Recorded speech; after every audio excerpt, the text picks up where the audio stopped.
Assalamualaikum warahmatullahi wabarakatuh. Selamat siang para pejuang cuan. Gimana kabar kalian di siang hari ini? Semoga kalian dalam keadaan sehat semua ya. Dan saya doakan buat kalian sukses semua. Amin. Mantap jiwa ya. Dan tentunya kawan-kawan ya, secangkir kopi harus selalu ada buat menemani kesempatan kali ini teman-teman. Dimana kalau kita lihat ya, untuk perkembangan daripada sektor kripto kali ini, kinerja daripada Bitcoin kali ini teman-teman ya berada di area 63.000 something. Oke, naik turun lah ya, 62, 63, karena harga tertinggi daripada Bitcoin kemarin itu sempat menyentuh di area 63.800-an teman-teman ya. Semoga hari ini teman-teman ya Jumat berkah, siapa tahu Bitcoin bisa menyentuh di persentase kepala 65 gitu ya. Semoga saja. Dan kalau kita lihat untuk pergerakan daripada altcoin hari ini teman-teman ya, BNB, Solana ini masih dalam kondisi recover ya. Cuman ada beberapa altcoin seperti XRP, Dogecoin, Toncoin ini koreksi teman-teman ya. Tapi ya ada tapinya nih ya. Mayoritas dari segi altcoin teman-teman masih didominasi dengan warna hijau royo-royo, meskipun rasanya rasa sangkut. Asik ya. Oke teman-teman ya, untuk hari ini kalau kita lihat untuk parameter price harga Bitcoin kenapa terjadi rejection. Nah, si Bitcoin ini menyentuh di area resistennya, teman-teman ya. Setelah dia menyentuh di area resistennya dan terjadi apa? Sedikit koreksi. Ya, untuk mengambil celah lah ya. Karena area resisten ini teman-teman didominasi dengan seller. Makanya di sini ketika Bitcoin menyentuh di area resisten tersebut, maka terjadi sedikit rejection. Gak masalah ya teman-teman untuk ambil napas. Siapa tahu hari ini bisa ngejebol area resisten tersebut. Maka kalau area resisten ini teman-teman ya, ini kejebol, nice, harga Bitcoin bakal nyentuh di area resisten berikutnya, yaitu di kisaran 68 ribuan teman-teman, atau di area 65 sampai 68 ribu US dollar ya. Cuman kalau area tersebut nggak mampu untuk untuk dijebol ya, mungkin teman-teman koreksi atau retracement daripada Bitcoin bisa sampai kisaran area 60.500-an sampai di range harga 57.600-an kembali gitu ya. Oke, semoga saja sentimen positif datang hari ini. Dan kali ini teman-teman ya, ada sedikit informasi tentang XRP, dan kalau hal ini teman-teman 100% saya setuju dengan statement ini. Oke, kita langsung bahas. Nah, jadi di sini teman-teman ya, investor Ripple atau XRP ini mengalami kerugian sebesar 230 triliun rupiah. SEC berpotensi dituntut. Nah, kalau SEC dituntut atas kerugian para investor Ripple, ya saya setuju sih ya, karena memang kerugian ini dipicu juga oleh SEC, yang dimana drama daripada SEC sampai sejak tahun 2020 sampai tahun ini teman-teman belum ada penyelesaian yang secara ketok palu, sah, udah nggak usah ganggu gugat gitu ya teman-teman ya. Nah, jadi di sini John Dutton, pengacara yang pro dengan Ripple, berniat untuk menuntut Komisi Sekuritas dan Bursa Amerika Serikat yaitu SEC atas peran mereka dalam menyebabkan kerugian signifikan di kalangan investor retail. Ya, memang kalau kita berbicara investor retail di XRP teman-teman ya, banyak sekali yang mengalami minus ya. Makanya XRP ini mendapatkan julukan stablecoin ya, yang dimana diperkirakan mencapai di area 15 miliar US dollar atau setara dengan 230 triliun rupiah. Dalam wawancara di acara Good Morning Crypto Show ya pada 16 September 2024, Dutton menegaskan kesiapan untuk melawan SEC hingga para investor retail mendapatkan kompensasi yang layak. Ia menganggap bahwa tindakan SEC yang berlebihan telah berdampak serius pada nilai XRP dan menyebabkan ribuan pemegang XRP rugi besar.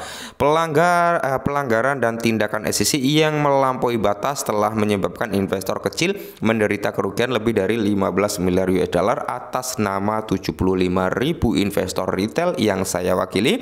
Kami tidak menerima permintaan maaf dari SEC, tegas Dutton ya. Nah, beban finansial Ripple dalam kasus SEC. Selain kerugian yang dialami oleh investor retail, Dayton juga menyoroti beberapa finansial yang harus ditanggung oleh Ripple. Perusahaan tersebut harus mengeluarkan lebih dari 100 juta US dollar untuk apa? Biaya hukum dalam menghadapi gugatan SEC. Dirina juga mengaku telah menghabiskan banyak waktu dan tenaga dalam upaya membuktikan bahwa XRP bukanlah sekuritas, teman-teman ya.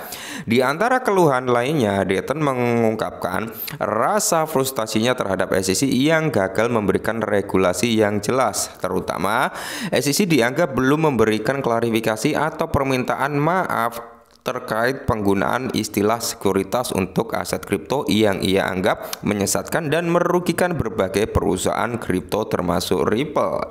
Nah, yang saya minta hanyalah agar SEC menghormati hukum dan dengan jelas menyatakan bahwa token XRP itu sendiri bukan sekuritas, kata Dayton. Melihat berbagai perkembangan ini, Dayton menyatakan tengah menunggu hasil penyelidikan Inspektur Jenderal atau IG AS yang berpotensi membuka jalan bagi tindakan hukum lebih lanjut atas nama para pemegang token XRP. Jadi konflik Ripple dan SEC konflik ya antara Ripple dan SEC sendiri bermula sejak Desember tahun 2020 ketika SEC menuduh bahwa XP atau XRP ya merupakan sekuritas yang tidak terdaftar. Namun pada Juli 2023 hakim analis Torres yang mengawasi kasus tersebut memutuskan bahwa XRP bukanlah sekuritas kecuali ketika dijual kepada investor institusional. Jadi yang dijual terhadap pemain retail itu bukanlah sekuritas ya, kecuali dijual terhadap atau kepada investor institusional, itu baru sekuritas ya. Setelah serangkaian persidangan yang panjang, tahap akhir dari kasus ini dianggap telah selesai ketika Hakim Torres juga memutuskan bahwa Ripple untuk membayar denda sebesar 125 juta US dollar atau sekitar 1,9 triliun dalam kasus tersebut. CEO Ripple Brian Kellinghaus menyebut keputusan ini sebagai kemenangan besar karena apa? Dengan tersebut denda tersebut ya jauh lebih kecil dibandingkan dengan tuntutan awal SEC yang mencapai 2 miliar dolar. Dengan pengadilan memutuskan untuk mengurangi sekitar 94% dari jumlah total denda yang diajukan. Oke ya.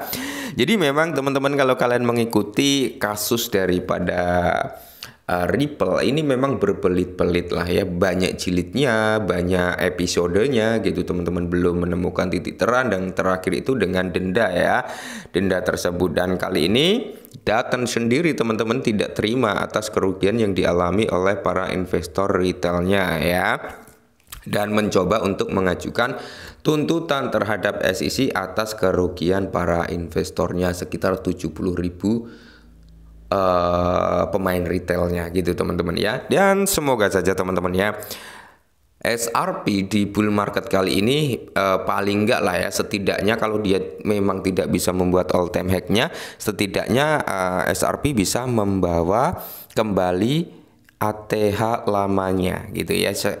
Jadi gini teman-teman, dalam arti gini ya, semisal XRP tidak bisa membuat new all time high, harapan terbesar kita setidaknya harga XRP itu di atas $1. Syukur-syukur di area ATH lamanya ya gitu ya. Oke, mungkin ini dulu, tetap disclaimer teman-teman ya. Walaupun harga XRP cenderung kayak stablecoin, tapi nggak ada salahnya kalau kita hold ya 5 atau 10 XRP teman-teman. Siapa tahu kan ya, kalau XRP bisa ke $1 berarti kita memiliki berapa? $10 kalau kita hold 10 XRP.